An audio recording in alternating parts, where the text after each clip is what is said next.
गांव के किनारे एक शांत और सुंदर स्थान था। वहां छोटे छोटे कच्चे घर थे। संकरी गलियां हरे पेड़ों और झाड़ियों से ढकी थीं और हर सुबह पक्षियों की मधुर चहचहाहट से होती थी।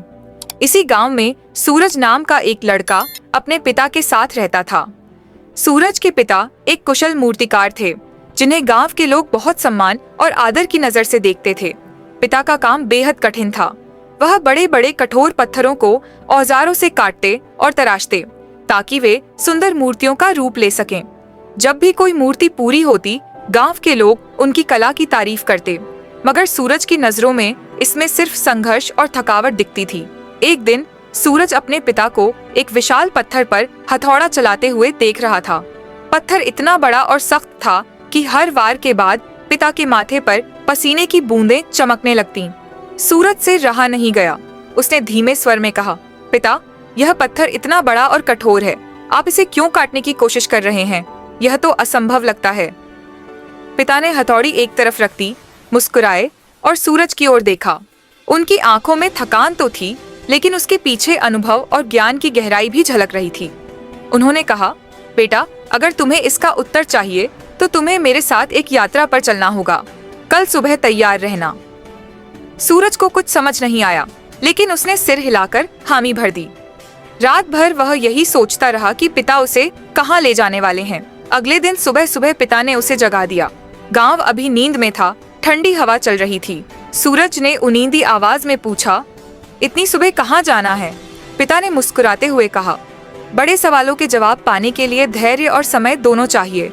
तैयार हो जाओ। पिता ने झोले में रोटियां, पानी और कुछ औजार रखे और दोनों गांव के बाहर चल दिए। रास्ता कच्चा और उबड़ खाबड़ था, लेकिन चारों ओर का दृश्य बहुत सुंदर था। पक्षी गा रहे थे, घास पर ओस की बूंदें चमक रही थीं और सूरज की किरणें धीरे धीरे पहाड़ों पर फैल रही थीं।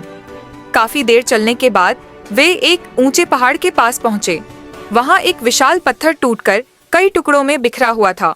सूरज ने हैरानी से पूछा, पिता, यह पत्थर ऐसा क्यों दिख रहा है?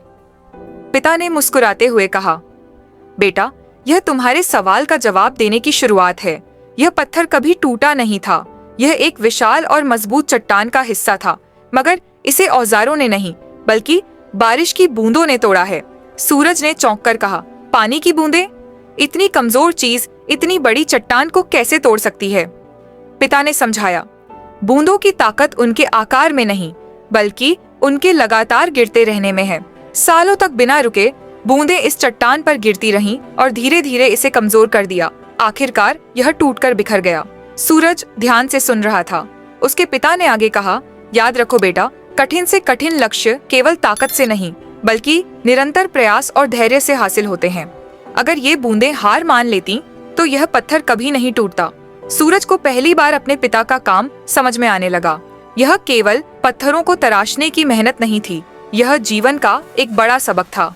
पिता ने उसके सिर पर हाथ रखकर कहा, अगर तुम भी हर कठिनाई के आगे हार ना मानो और छोटे छोटे कदम लेकर लगातार मेहनत करते रहो, तो कोई भी बाधा तुम्हें रोक नहीं सकती। सूरज के भीतर कुछ बदलने लगा था। उसने मन में ठान लिया कि वह अपनी पढ़ाई और खेल में भी निरंतर अभ्यास करेगा। अगले दिन जब उसने अपनी पढ़ाई शुरू की, तो पहली बार उसे कमजोर विषयों को देखकर डर नहीं लगा। उसने सोचा, अगर मैं रोज थोड़ा थोड़ा अभ्यास करूं, तो एक दिन ये मुश्किल सवाल भी आसान हो जाएंगे। दिन, हफ्ते, महीने बीतने लगे। धीरे धीरे उसके प्रयासों का असर दिखने लगा। जो सवाल उसे असंभव लगते थे, वे अब आसान लगने लगे। खेल में भी वह अब हार मानने से बचने लगा। जब कभी पीछे रह जाता तो खुद से कहता, अगली बार मैं और मेहनत करूंगा। उसने बूंदों और चट्टान की कहानी को हमेशा याद रखा और यही कहानी उसके जीवन का मार्गदर्शन बन गई।